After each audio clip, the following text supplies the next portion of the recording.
folks, it's Darcy from the Purposeful Pantry and welcome back to my channel. Today we're going to talk about repackaging your freeze-dried number 10 canisters. I know many of you might want to buy these, but you don't know how you would use them and you can't use it all at once, and then you're afraid to ever open them because you're ruining it. But let me show you how you can repackage these for long-term storage. So you bought and invested in some long-term freeze-dried storage. Yet, if you don't know what to do with it, you get too scared to open it and it sits on your shelf forever and never gets used. And then at the end of the 20 to 25 years, you find yourself with this and you don't know what to do with it. So I'm here to help you figure out how to open these and then use them down the road whenever you need it. So don't be afraid if you're going to invest in food storage that's long term, that you can actually use it and rotate through it. So you're not just spending money on these huge investments only to let it go to waste in your shelf because you're too afraid to open it. So we're going to start with just a couple of tips for you. We're gonna end up vacuum sealing these onions. This is what I've done with crumbled hamburger meat that is freeze dried, so it can be this way. If this was home dehydrated, I would need to most safely store this in my freezer, but because this is freeze dried and I use some for meals and then I go ahead and vacuum seal the rest, and then if I need it I undo it, use how much I need, then vacuum seal the rest, change the date on the top here so I know when I opened it last, so I know that date that I'm working with. So this is freeze-dried hamburger crumbles that are good to replace pretty much hamburger in anything that you cook.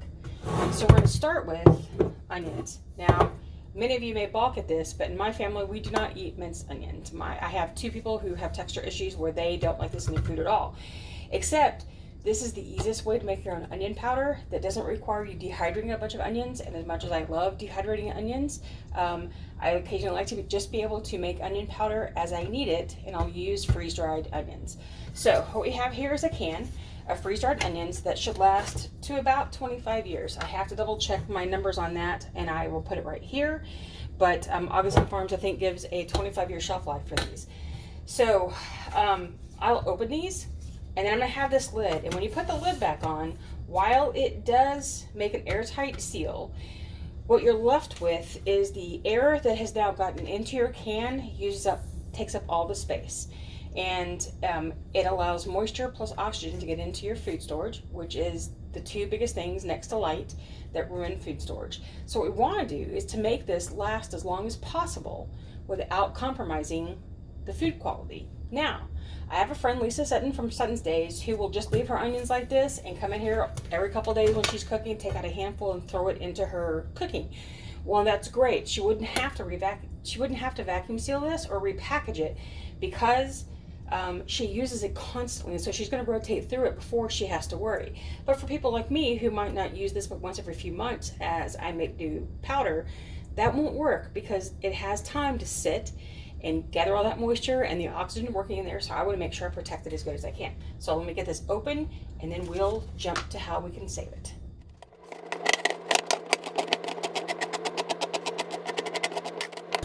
These onions are about 3 years old, and when I opened it, it smells like fresh onions. Here's what I'm going to show you what the inside looks like. They sell it by weight or by volume, I think that's what you call it. So this is by 1 pound 7 ounces. So it's 1 pound 7 ounces worth of onion flakes, not necessarily the can is going to be full to the top full of it, because it settles just like potato chips do. So this is what it looks like. These make, my hands are clean, these make great onion powder. When you go through and maybe I'll do that at the end of the video to show you how this makes just the best onion powder. And you didn't have to sit and cut onions and dehydrate them to get to that point. All right, so what we have now is I can just go ahead and store it like this. If I expected this to last for very long, I've got no way to take the oxygen out of this canister. And while this should be an airtight seal, I don't trust it. Simply because the minute that something goes up against it and knocks the lid off, and especially if the lid happened to have a slit in it that I didn't notice and it's just not going to be airtight, I wouldn't necessarily trust this forever airtight with it as being an airtight seal. What I can do if I wanted to take some security for me for a little while is I can throw an oxygen absorber, and probably it would take 3 of these small size, into the can quickly, put the lid on, and then I would use that as my short-term storage. So I don't trust just the lid to be my long-term storage solution. For short-term, it's fine. All right, now if you don't have a vacuum sealer, something else that you can do is scoop some of your onions into good freezer storage bags. You can even double these so that you've got more protection.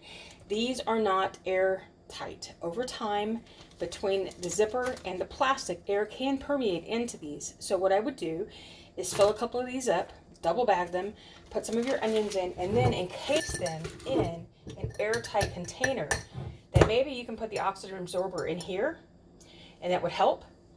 You could vacuum, well, you can't vacuum seal it because this is what we're doing without a vacuum sealer. But that way you can make the best use of what you have, even if you can't vacuum seal something that you're going to close up, that you're going to store. But let's get on to the vacuum sealing. Okay, we're going to vacuum seal these onion flakes into my 1.5-pint jars because I no longer have any large quart jars anymore. They're sold out everywhere. I've already used them all up for other long-term food storage. So we're going to work with what we've got. I'm going to use a funnel, and I'm going to take this and scoop by, let's see, their little absorber, oxygen absorber in the can already. Do this by specific amounts so that I know exactly how much I've stored in the can, in the jar. So this is going to hold about 3 cups of onion flakes. All right, so we have about 3 cups worth of onion powder here. I'm going to take a clean cloth. I'm going to wipe the rim to make sure there is no powder or flakes there. And I'm going to put my clean lid on top. And let's go ahead and get the other jar done.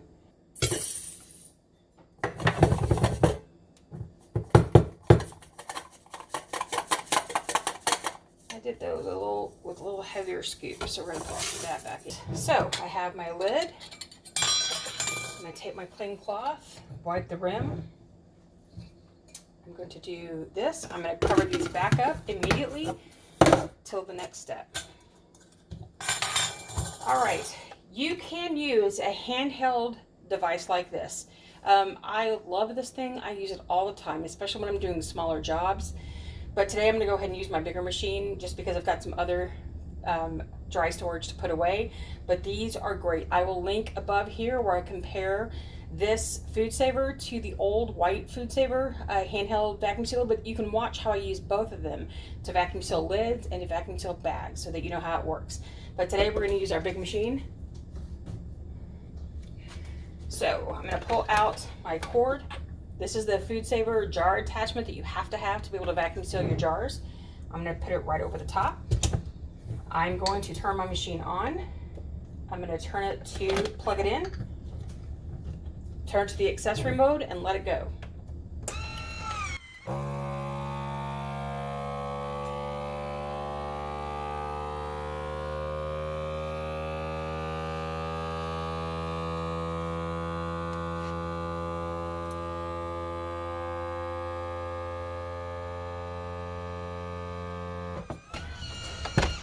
All right, one down.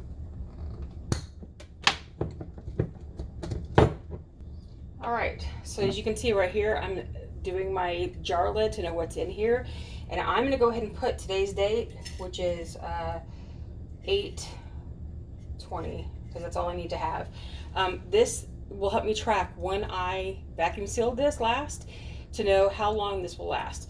So in vacuum sealing, you no longer get your full 25-year shelf life because you've breached their commercial containment, but you still can get another 10-15 years out of these because it's dried onions. So this will last a really long time. So I'm going to do this one again, and pardon the handwriting with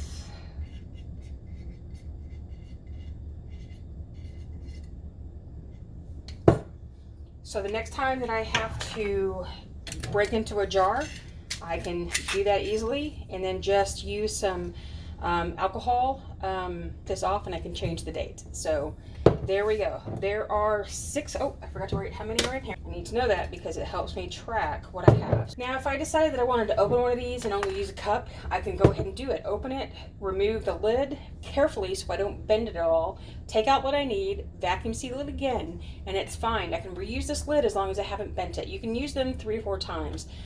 before you have to worry about that. But now these are ready to go back up into my food storage.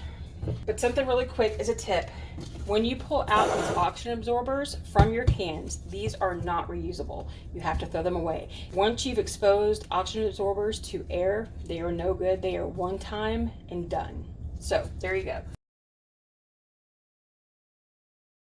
You want to see me make some onion powder? Let's do that. Okay, what I've done is I filled my Ninja blender. I have a Nutri Ninja, but you can use any bullet blender. You can use even your small coffee grinder, or a larger good blender if you have it. But I love this for doing powders. This is my favorite machine ever for that. So what I do is I filled it to the max line because I don't want to go any higher than that. Now we're going to go ahead and powder this.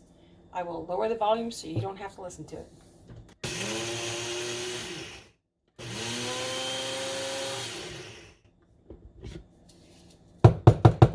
And because I want to do the whole of the rest of the can of onions I have, now that I've gotten that volume down a little bit, I'm going to go ahead and add the last little bit of those flakes.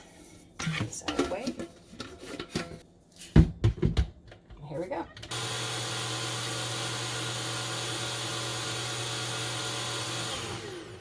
So now that we're done, we're going to store this. You can store this any way that you like. I'm going to use a couple of small canisters because I want to make sure that I keep them in smaller quantities so that if I break one, or if one gets left open and they get a lot of moisture in it, I haven't wasted it all. If you don't have the space, you can put it in a larger one, and that's fine too.